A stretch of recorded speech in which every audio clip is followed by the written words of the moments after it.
Sheikh Omar ko Fuutan Ketijaan heewiiɗo gufniiɗo hannde e barke maane faami fiya bete ene nodduto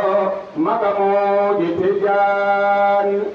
heewiiɗo barkeeji ma jowti ñawe hokkere sabo waani yurmeede Allah barkeeji tamɗaani heewiiɗo waliyaaɓe jom magamuuji kadi udditere ene famɗi hono maaɗa fanndini rodni weeɓaani Cheikh Omar hoto limtugore makko jooma walla koroɗaalota taw barkine oriya haalooɓe ko ngaani kaalisto tigo hoorata duusa lewru jammo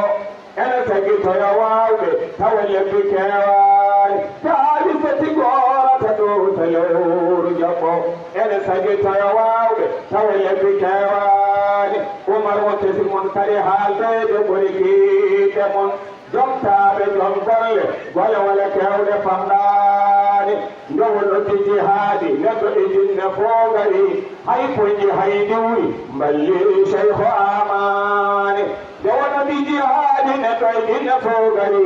hay poñƴi hay diwri mballi Cheikh Amani ɓeeɗo ko woni ganndo jambaaro taaray sira koye Allah yiɗi ɓorɗo tampani Cheikh Tijaan e walla bina mawtidiri alɓerooji ɓer bawde ɓer liɓataro fokka tawa sombaake ƴeewaaji Cheikh Omar o paɗɗo waɗe waɗi ko ɓe panno ko waɗi ko waɗaaka pelloyiɗi jihaadi yentini ɓurɗo Amani e walla mbaɗi yettaɓeen waɗɓe fulɓe ɓe jeejota ko kolota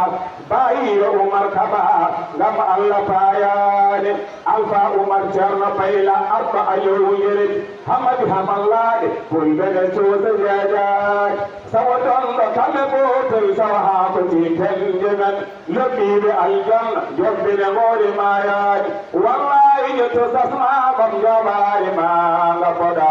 Cheikh Omar koɗɗa Adama Ayse Elimane